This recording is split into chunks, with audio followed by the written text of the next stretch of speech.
Meeting in Madrid next week could be crucial for combating climate change. Here's Navin Singh Khadka from BBC World Service on what we can expect. The report that you ran yesterday and the one that's come out today, basically what they're saying is that countries need to raise their ambitions significantly up. They're saying fivefold from what they have pledged if we are to avoid warming, global warming, more than 1.5 degrees. Now the question is, who will do it? That will be the main question there.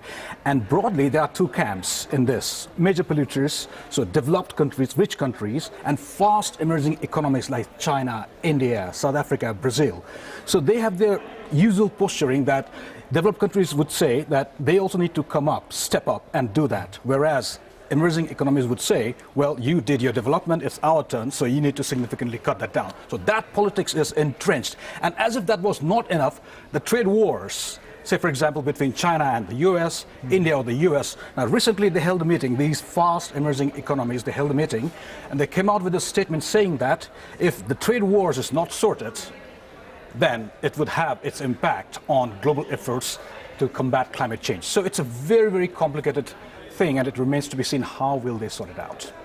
Some, though, would argue that climate change is an opportunity for some of these emerging economies like China and India in that they can show both political leadership on the global stage and there may be economic benefits from embracing greener technologies. Are those arguments proving persuasive? Well, they have shown to some extent that they could do, but then the standard argument is that you cannot expect us to do so much. Navin, there tends to be a lot of focus on emerging economies, the big ones, India, China, Brazil, the ones you've mentioned. What about the poorest countries in the world? How do they fit into Madrid? So you see, this is about cutting down carbon. So that's the major emitters about developed countries, fast emerging economies. But then there is this other poor and vulnerable countries that mainly talk about adaptation. How do they cope with it? I mean, their emission is not big, but scientists and studies after studies have shown that they will be bearing the brunt of all this.